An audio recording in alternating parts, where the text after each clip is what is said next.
کے اندر نماز بھی آتی ہے، روزہ بھی آتا ہے، معاملات بھی آتے ہیں، زکوٰۃ بھی آتا ہے، ہمسایوں کے حق بھی آتے ہیں، گلی کی صفائی بھی آتی ہے۔ تمہارے گھر سے اٹھنے والی شور کی آوازوں سے ہمسایہ تنگ ہے تو پھر بھی تم دین نہیں سمجھے۔ ابھی تک جنت کی جو تعریف کی گئی ہے، مولوی صاحب تو اکثر حوروں کا ذکر کرتے ہیں، لیکن جنت کی تعریف میں ایک جملہ قرآن نے یہ بیان کیا، لا یسمعون فیہا لغوا ولا تاثیما۔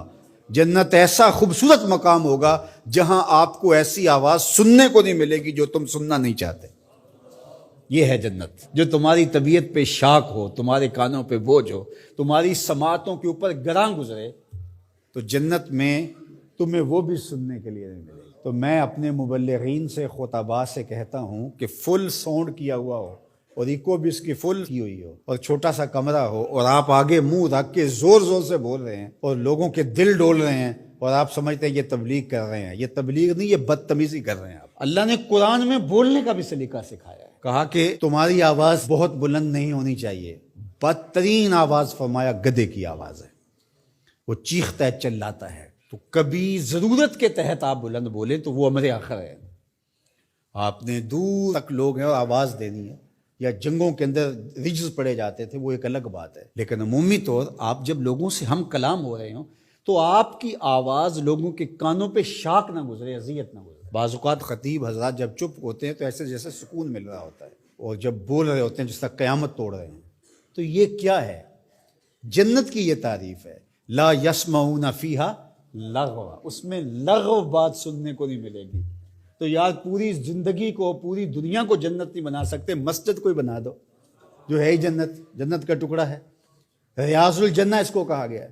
تو دین ایک مکمل اور پورے پیکج کا نام ہے۔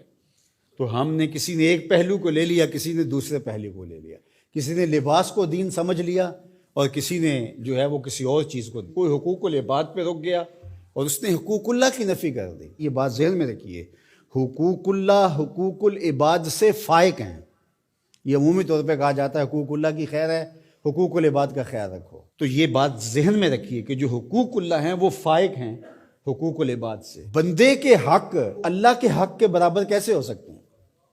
لیکن جو زور دیا گیا ہے وہ اس لیے دیا گیا ہے کہ اللہ تو کریم ہے، معاف کر دے گا، تو بندہ معاف نہیں کرے گا، اس لیے کہا کہ ذرا اس سے یہی معاف کروا لو، یہ معاف کرے گا تو کام بنے گا، اور وہ ہے، وہ تو کریم ہے تو وہ معاف کر دے گا۔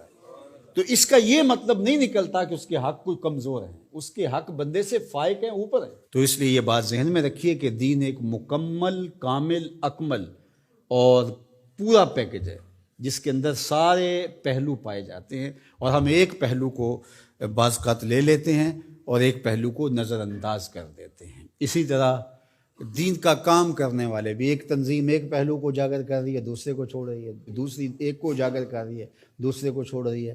تو ایسا نہیں ہے۔ ہاں، کسی بندے کی مہارت کسی ایک شعبے میں ہو تو ظاہر ہے وہ شعبے کے اندر کام کرے تو وہ ایک الگ بات ہے، لیکن وہ باقیوں کی نفی کر رہا ہے اور جو وہ کر رہا ہے اس کو کہتا ہے کہ اس کے علاوہ دین ہی نہیں ہے، تو وہ دین کو سمجھا ہی